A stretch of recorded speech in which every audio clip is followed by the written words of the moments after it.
Hello guys, j'espère que vous allez bien. Bienvenue sur ma chaîne et si tu es un nouvel arrivant, je te souhaite également la bienvenue. Fais comme chez toi car ici nous sommes tous une famille. On se retrouve aujourd'hui pour une toute nouvelle vidéo, la première vidéo dans la rubrique entrepreneuriat féminin. Je ne me voyais pas commencer cette rubrique sans parler de la première femme noire entrepreneur la plus influente du XXe siècle, celle qui a fait parler d'elle pendant toute sa carrière et qui continue à faire parler d'elle actuellement. Je veux parler de Madame C.J. Walker. Pour ceux qui ne le savaient pas, Netflix lui a carrément dédié une mini-série dans laquelle ils reviennent sur la vie de Madame C.J. Walker. Si tu es un futur entrepreneur ou déjà dans l'entrepreneuriat, je te conseille vivement d'aller suivre cette série car c'est d'ailleurs cette série qui m'a donné l'initiative de vous sortir cette vidéo. Dans la suite de ma vidéo, nous allons revenir sur la vie de Madame C.J. Walker en relevant les éléments essentiels qui l'ont conduit à être la première femme noire millionnaire autodidacte inscrite dans le record Guinness. Sans plus tarder, je vous laisse avec la suite de la vidéo.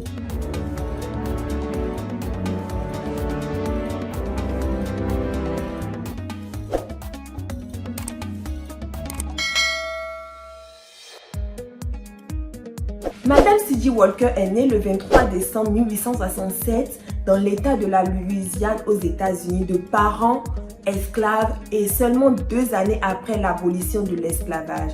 Comment vous dire que rien, absolument rien ne la prédestinait à cette réussite fulgurante qu'elle a connue. Pire encore, elle devient orpheline de mère seulement à l'âge de 6 ans et peu de temps après, elle perdit son père. Elle se retrouva donc seule et sans appui parental. Peu de temps après, elle se maria à son premier époux à l'âge de 14 ans et eut sa première fille seulement à l'âge de 16 ans. Et comme le malheur n'arrive pas tout seul, elle perdit son mari et se retrouva une fois de plus toute seule pour assurer l'éducation de sa fille. Elle commença donc à faire de petits boulots, notamment le métier de blanchisseur, en proposant ses services de porte-à-porte. Dans la foulée, elle rencontra Monsieur Charles Joseph Walker et l'épousa, d'où le nom de Madame C.J. Walker. Après ce mariage, elle a commencé à perdre ses cheveux complètement dû au stress quotidien et à la mauvaise qualité de vie qu'elle avait. Suite à cela, elle a perdu complètement confiance en elle, mais n'a pas laissé cette situation l'abattre. Avec un peu de jugeote, elle a créé une notion fortifiante pour retrouver l'état de ses cheveux et assurer la pousse de ses cheveux. Lorsqu'elle s'est rendue compte de l'efficacité de son produit, elle a décidé de le commercialiser aux autres femmes noires ayant le même problème qu'elle. Peu à peu, son produit a commencé à rencontrer un succès. Elle a décidé de passer à un niveau supérieur. Elle s'est dit, il y a 3 millions de femmes noires aux États-Unis. Si chacune prenait un soin capillaire, je serais millionnaire. Elle décida alors d'ouvrir une usine de fabrication à grande échelle de son produit afin de commercialiser son soin dans tous les États-Unis.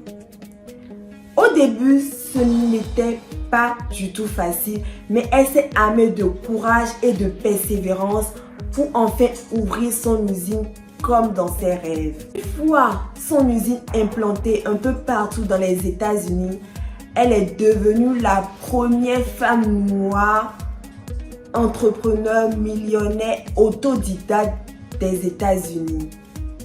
Son histoire en a inspiré plus d'un.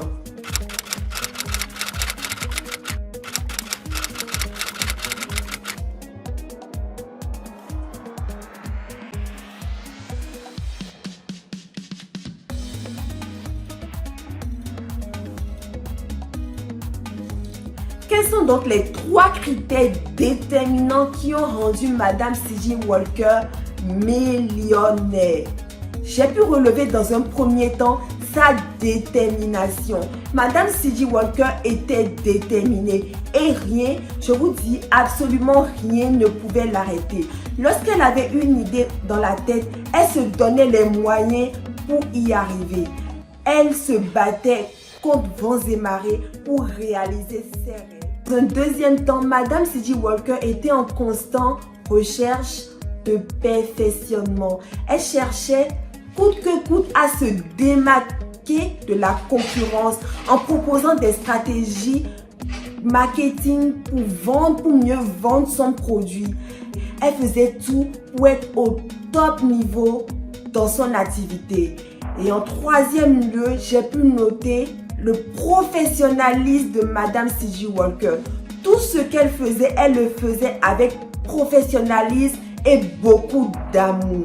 À l'instar des recherches que j'ai faites sur Madame C.J. Walker, j'ai pu aussi relever quelques proverbes philosophiques qui ont marqué la carrière de Madame C.J. Walker. Dans un premier temps, elle disait constamment que l'entrepreneuriat féminin profite à tout le monde. Et dans un deuxième temps, pour Madame C.J. Walker, il n'y a pas une chose qu'une femme noire ne puisse faire lorsqu'elle a pris sa décision. Si vous êtes un entrepreneur, une femme entrepreneur ou vous avez l'idée de lancer une nouvelle activité, je vous conseille de vous inspirer de ces 3 critères pour devenir quelqu'un d'indispensable dans votre domaine, pour marquer l'histoire dans votre domaine.